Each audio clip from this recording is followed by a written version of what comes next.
बिस्मिल्लाहिर्रहमानिर्रहीम। सबसे पहले तो आप सबको प्रोफेसर ज़ियाउल हक का सलाम। Class 11th mathematics unit 9। आज हम डिस्कस करेंगे trigonometric functions of any angle. लेकिन इससे पहले हम डिस्कस करने जा रहे हैं जी को टर्मिनल एंगल की डेफिनेशन और स्टैंडर्ड एंगल ये क्या होते हैं। तो आइए देखें। को टर्मिनल एंगल ऐसे एंगल हैं जिनका स्टार्टिंग पॉइंट और एंडिंग पॉइंट जो है वो सेम हो, यानी इनिशियल साइड और टर्मिनल साइड अगर एंगल्स की सेम है तो उन एंगल्स को हम क्या बोलेंगे, को टर्मिनल एंगल्स। रोटेशन कोई भी हो सकती है, क्लॉकवाइज भी हो सकती है, एंटी क्लॉकवाइज भी। रोटेशन पे ये डिपेंड नहीं कर रहे। क्या डेफिनेशन है इनकी कि इनकी इनिशियल और टर्मिनल साइड दोनों एंगल्स की या दो से ज़्यादा एंगल्स की सेम होनी चाहिए। तो देखिए इसकी डेफिनेशन, को terminal angle, two angles with different measures but having same initial side and terminal sides are known as co-terminal angles। देखिए इन्हें समझें। अगर ये मेरे पास है जी x एक्सिस, y एक्सिस, तो कह रहा जी the angle 60 degree and -300 degree are coterminal angle. वो कैसे? अगर मैं यहाँ पर एक एंगल लेता हूँ जी, ये एंगल हमने रखा है 60 डिग्री और इसकी डायरेक्शन हमने कौन सी रखी है, एंटी क्लॉकवाइज।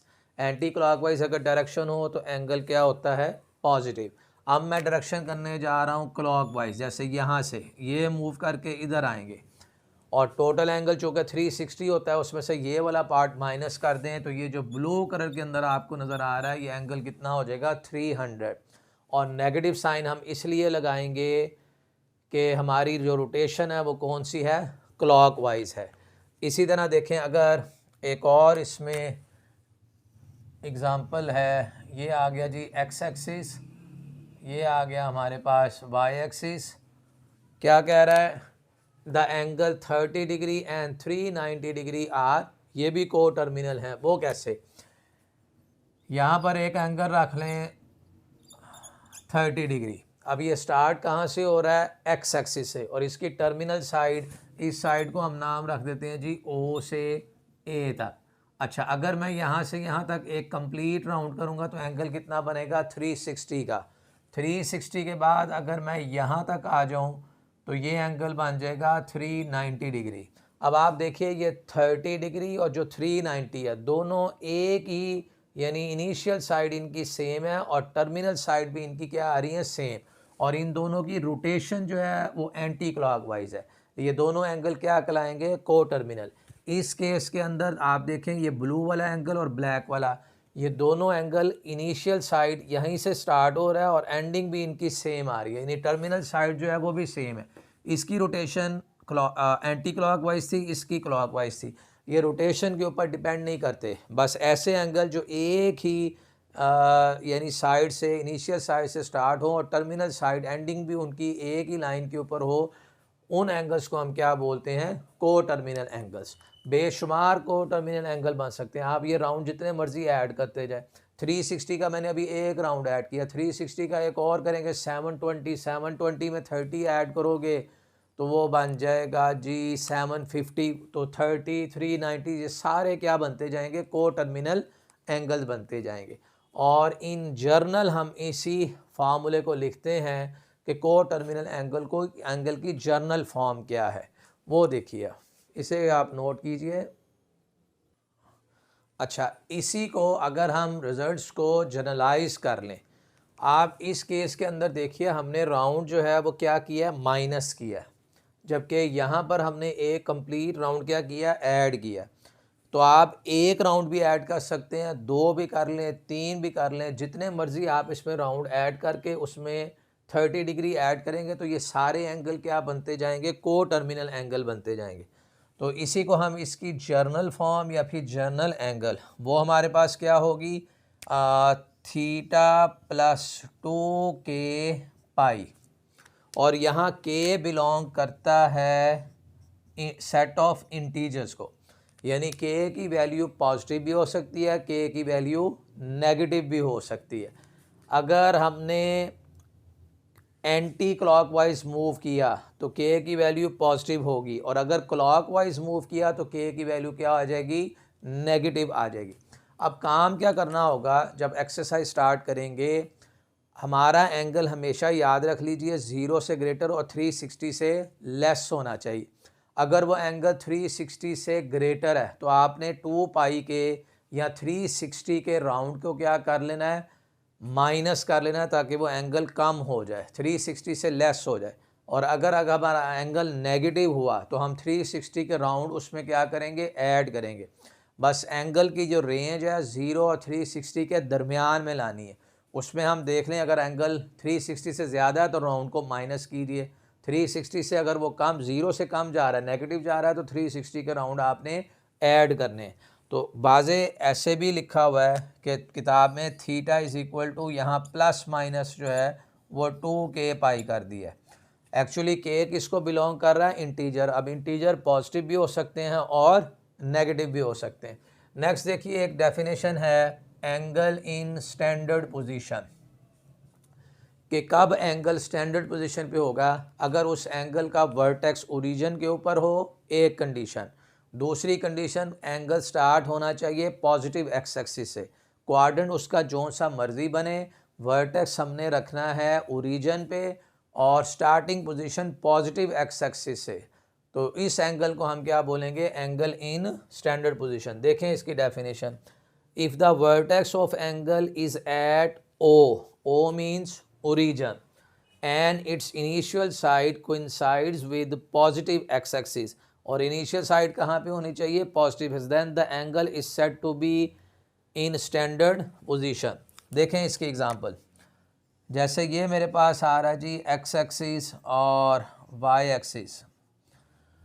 तो अगर मेरे पास ये एंगल है, अगर आप देखें इसका वर्टेक्स कहाँ पे आ रहा है, ओरिजिन पे, और इसको मैं स्टार्ट कर देता हूँ पॉजिटिव एक्स एक्सिस से, इनिशियल साइड इसकी, तो इस एंगल को हम क्या बोलेंगे, एंगल इन स्टैंडर्ड पोजीशन।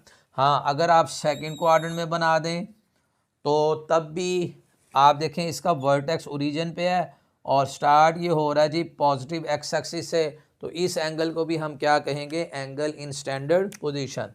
एक और थर्ड क्वाड्रेंट में आ जाएं, वर्टेक्स ओरिजिन पे लेकिन स्टार्ट यहाँ से होना चाहिए, तो ये भी आ गया एंगल इन स्टैंडर्ड पोजीशन।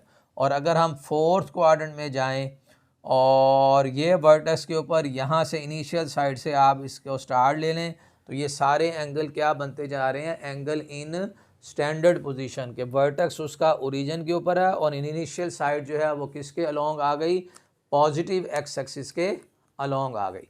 अच्छा, अब हमारा आर्टिकल क्या था, trigonometric function of any angle, यानी अब ट्रिग्नोमेट्रिक फंक्शन हम तलाश करेंगे किसी भी एंगल में, और राइट एंगल ट्राइंगल के अंदर ट्रिग्नोमेट्री की क्या रेशोज होती हैं वो देखना है।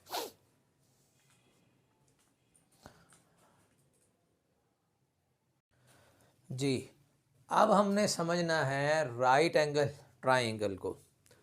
भाई ऐसी ट्राइंगल जिसमें एक एंगल 90 डिग्री का हो उसे हम बोलते हैं राइट एंगल ट्राइंगल, और 90 के जो सामने साइड होगी उसे हम कहते हैं हाइपोटेन्यूज। देखिए लिखा हुआ है the side A B opposite to 90 is called hypotenuse. The side B C opposite to angle theta, यानी इस थीटा के जो ऑपोजिट है इसे हम परपेंडिकुलर भी कहते हैं और ऑपोजिट भी कहते हैं। और 90 और एंगल के दरमियान में हमेशा क्या होती है, बेस होती है।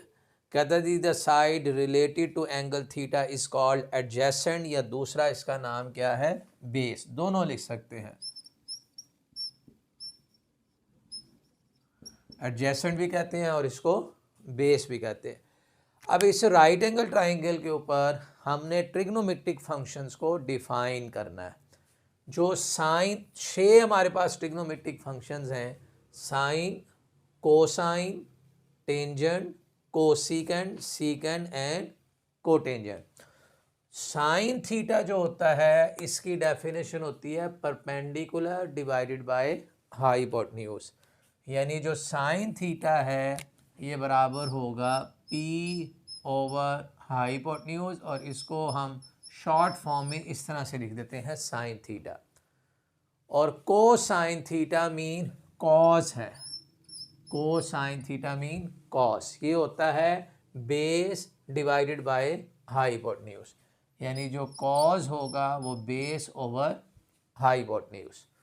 और टेंजेंट थीटा, टेंजेंट होता है perpendicular divided by base, perpendicular divided by base, और इसको हम शॉर्ट फॉर्म में लिख देते हैं ऐसे, टेंजेंट थीटा।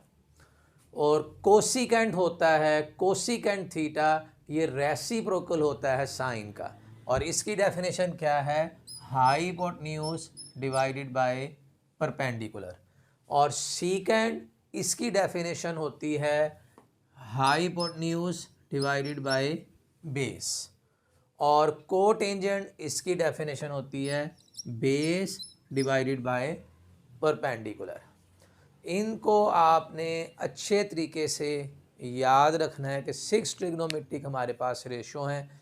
साइन की रेशो क्या है, कॉस की रेशो क्या होती है, और टेंजेंट की रेशो क्या है, कोसिकेंट की, सीकेंट की।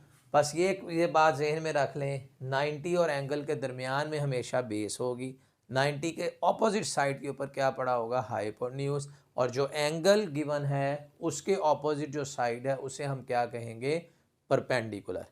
अच्छा, अब इस सारी जो हमने डिस्कशन की है, हम इसको एक सेंटेंस के अंदर जो है वो लिख लेते हैं। अच्छा, ये जो अब राइट एंगल ट्राइंगल के अंदर हमने डिस्कस किया साइन की वैल्यू, कॉस की, टेंजेंट की क्या रेशो बनती है, इसको आप एक सेंटेंस के अंदर याद कर लीजिए। Some people have curly brown hair through proper brushing. Okay हो गया।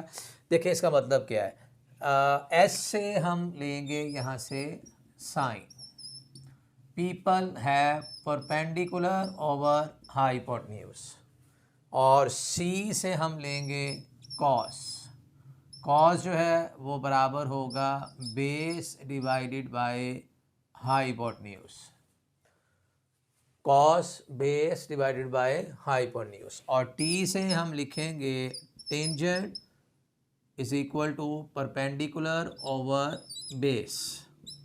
टेंजेंट जो है वो बराबर होता है किसके, परपेंडिकुलर ओवर बेस के। तो राइट एंगल ट्राइंगल के अंदर 6 ट्रिग्नोमेट्रिक रेशियोज को हम एक सेंटेंस के अंदर जो है वो याद कर सकते हैं। कोसिकेंट रेसिप्रोकल होता है साइन का, और सीकेंट रेसिप्रोकल होता है कॉस का, और कोटेंजेंट रेसिप्रोकल होता है टेंजेंट का।